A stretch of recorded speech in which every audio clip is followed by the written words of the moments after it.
ಹೊಸ ವರ್ಷಾಚರಣೆಗೆ count down ಆರಂಭಗೊಂಡಿದೆ. ಕಡಲ ನಗರಿ ಮಂಗಳೂರಲ್ಲಿ ಪ್ರವಾಸಿಗರ ಸಂಭ್ರಮ ಮುಗಿಲು ಮುಡ್ತಾ ಇದೆ. ನಾವೀಗ ಮಂಗಳೂರಿನ ಪ್ರಸಿದ್ಧ ಬೀಚ್ಗಳಲ್ಲಿ ಒಂದಂತಹ ಪಣಂಬೂರು ಬೀಚಲ್ಲಿದ್ದೇವೆ. ನೀವು ದೃಶ್ಯಗಳಲ್ಲಿ ಗಮನಿಸ್ತಾ ಹೋದ್ರೆ ಈ ಬಿರು ಬಿಸಿಲನ್ನ ಲೆಕ್ಕಿಸದೆ ಸಾಕಷ್ಟು ಸಂಖ್ಯೆಯಲ್ಲಿ ಪ್ರವಾಸಿಗರು ಬೆಳಗಿನ ಕೂಡ ಈ ಕಡಲ ತಡಿಗೆ ಬರ್ತಾ ಇದ್ದಾರೆ.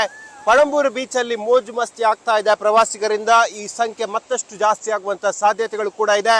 ಈಗಾಗಲೇ ಕಳೆದ 4-5 ದಿನಗಳಿಂದ ಅತಿ ಹೆಚ್ಚಿನ ಸಂಖ್ಯೆಯಲ್ಲಿ ಪ್ರವಾಸಿಗರು ಮಂಗಳೂರತ್ತ ಹರಿದು ಬರ್ತಾ ಇದ್ದಾರೆ. ಅದರಲ್ಲೂ ಇವತ್ತು ವರ್ಷದ ಕೊನೆಯ ದಿನ, ಹಾಗಾಗಿ ಇವತ್ತು ಇಡೀ ದಿನ ಮೋಜು ಮಸ್ತಿ ಮಾಡೋಕೆ ಮಂಗಳೂರಲ್ಲಿ ಸಾಕಷ್ಟು ಪ್ರವಾಸಿಗರು ಬಂದಿರುವಂತದ್ದು. ವಿವಿಧ ರಾಜ್ಯಗಳಿಂದ, ವಿವಿಧ ಜಿಲ್ಲೆಗಳಿಂದ ಸಾಕಷ್ಟು ಸಂಖ್ಯೆಯಲ್ಲಿ ಪ್ರವಾಸಿಗರು ಮಂಗಳೂರತ್ತ ಹರಿದು ಬರ್ತಾ ಇದ್ದಾರೆ. ನೀವು ದೃಶ್ಯಗಳಲ್ಲಿ ಗಮನಿಸ್ತಾ ಇದ್ದೀರಿ. ಮಂಗಳೂರಿನ ಪ್ರಸಿದ್ಧ ಬೀಚ್ಗಳಲ್ಲಿ ಒಂದಂತಹ ಪಣಂಬೂರು ಬೀಚಿನ ದೃಶ್ಯಗಳನ್ನ ಫ್ಯಾಮಿಲಿ ಸಮೇತವಾಗಿ ಇಲ್ಲಿ ಬಂದು ಪ್ರವಾಸಿಗರು ಎಂಜಾಯ್ ಅನ್ನ ಮಾಡಿದ್ದಾರೆ. ಮಂಗಳೂರಲ್ಲಿ ಸುಮಾರು 49 ಕಡೆಗಳಲ್ಲಿ ಇವತ್ತು ಹೊಸ ವರ್ಷದ ಪಾರ್ಟಿಗಳನ್ನ ಆಯೋಜನೆ ಮಾಡಲಾಗಿದೆ.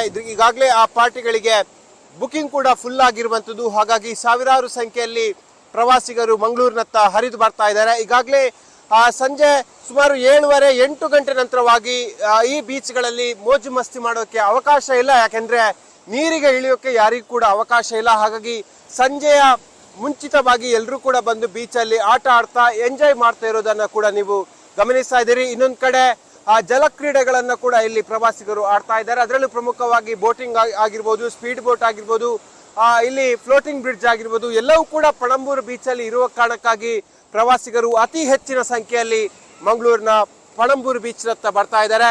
ಇದೇ ರೀತಿಯಾಗಿ ಮಂಗಳೂರಿನ ಹಲವು ಬೀಚ್ಗಳಲ್ಲಿ ಪ್ರವಾಸಿಗರ ಸಂಖ್ಯೆ ಕೂಡ ಜಾಸ್ತಿ ಆಗ್ತಾ ಇರುವಂತದ್ದು. ಇನ್ನುಳಿದಂತೆ ಪ್ರಮುಖ ಧಾರ್ಮಿಕ ಕ್ಷೇತ್ರಗಳಲ್ಲಿ ಕೂಡ ಪ್ರವಾಸಿಗರ ದಟ್ಟಣೆ ಜಾಸ್ತಿ ಆಗಿರುವಂತದ್ದು. ಒಂದು ಕಡೆ ಈ ರೀತಿಯಾಗಿ ಮೋಜು ಮಸ್ತಿ ಆದ್ರೆ, ಇದೊಂದು ಕಡೆ ದೇವಸ್ಥಾನಗಳಿಗೆ ಹೋಗಿ ಅಲ್ಲಿ ಹೊಸ ವರ್ಷವನ್ನ ಆಚರಿಸುವಂತಹ ಪ್ರಬಲವಾದ ವರ್ಗ ಇನ್ನೊಂದು ಕಡೆ ಇರುವಂತದ್ದು. ಹಾಗಾಗಿ ಇವತ್ತು ರಾತ್ರಿ ಧರ್ಮಸ್ಥಳ ಆಗಿರುವುದು, ಬೇರೆ ಬೇರೆ ಕ್ಷೇತ್ರಗಳಲ್ಲಿ ಕಳೆದು ನಾಳೆ ಹೊಸ ವರ್ಷವನ್ನ ವೆಲ್ಕಮ್ ಮಾಡುವಂತಹ ಪ್ರವಾಸಿಗರ ಸಂಖ್ಯೆ ಕೂಡ ಜಾಸ್ತಿ ಆಗಿರುವಂತದ್ದು.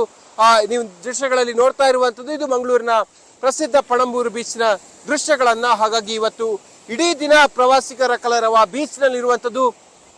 ಸಂಜೆಯ ವೇಳೆ ಈ ವರ್ಷದ ಕೊನೆಯ ಸೂರ್ಯಾಸ್ತವನ್ನ ನೋಡಕ್ಕೆ ಹೆಚ್ಚಿನ ಸಂಖ್ಯೆಯಲ್ಲಿ ಜನ ಪಣಂಬೂರು ಬೀಚ್ ನಲ್ಲಿ ಬಂದು ಸೇರ್ತಾರೆ. ಹಾಗಾಗಿ ಇಲ್ಲಿ ಪ್ರಮುಖವಾಗಿ ಪ್ರವಾಸಿಗರ ಸಂಖ್ಯೆ ಜಾಸ್ತಿ ಇರೋ ಕಾರಣಕ್ಕಾಗಿ ಲೈಫ್ ಗಾರ್ಡ್ಗಳ ವ್ಯವಸ್ಥೆಯನ್ನ ಮಾಡಲಾಗಿದೆ. ಇವತ್ತು ರಾತ್ರಿ ಇಡೀ ಇಲ್ಲಿ ಲೈಫ್ ಗಾರ್ಡ್ಗಳನ್ನ ನಿಯೋಜನೆ ಮಾಡಲಾಗಿದೆ. ಯಾಕಂದ್ರೆ ಪಕ್ಕದಲ್ಲೇ ಪಾರ್ಟಿ ಆಗ್ತಾ ಇರೋ ಕಾರಣಕ್ಕಾಗಿ ಆನಂತರವಾಗಿ ಇಲ್ಲಿ ಬಂದು ಸಮುದ್ರಕ್ಕೆ ಇಳಿಬಾರ್ದು, ಯಾವುದೇ ರೀತಿಯಾಗಿ ಕುಡಿತದ ಮಸ್ತಿನಲ್ಲಿ ಯಾರು ಕೂಡ ತಮ್ಮ ಜೀವಕ್ಕೆ ಯಾರು ಹಾನಿಯನ್ನ ಮಾಡುವ ನಿಟ್ಟಿನಲ್ಲಿ ಲೈಫ್ ಗಾರ್ಡ್ಗಳ ನೇಮಕ ಆಗಿದೆ. ಮತ್ತು ರಾತ್ರಿ ಇಡೀ ಪೊಲೀಸರು ಈ ಭಾಗದಲ್ಲಿ ಪಹರೆಯನ್ನ ಕಾಯ್ತಾ ಇರ್ತಾರೆ.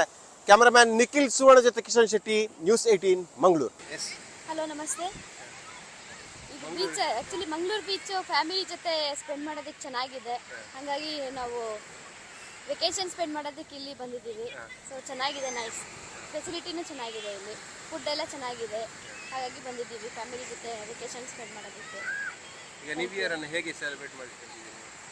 ನ್ಯೂ ಇಯರು ಇಲ್ಲೇ ಮಂಗಳೂರಿಗೆ ಬಂದಿದ್ದೀವಿ. ಸೊ ಎಲ್ಲ ಇಲ್ಲಿ ನೆನ್ನೆಲ್ಲ ಟೆಂಪಲ್ ಎಲ್ಲ ದೇವಸ್ಥಾನ ಎಲ್ಲ ವಿಸಿಟ್ ಮಾಡಿದ್ವಿ.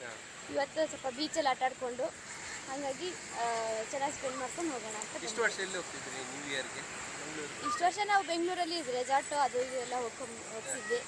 ಈ ವರ್ಷ ಬೆಂಗಳೂರಿಗೆ ಬಂದ್ವಿ. ನಿಮ್ಮ ಹೆಸರು ಹೇಳಿ ಮೇಡಮ್? ಪೂರ್ಣಿಮಾ ತಾರಕ.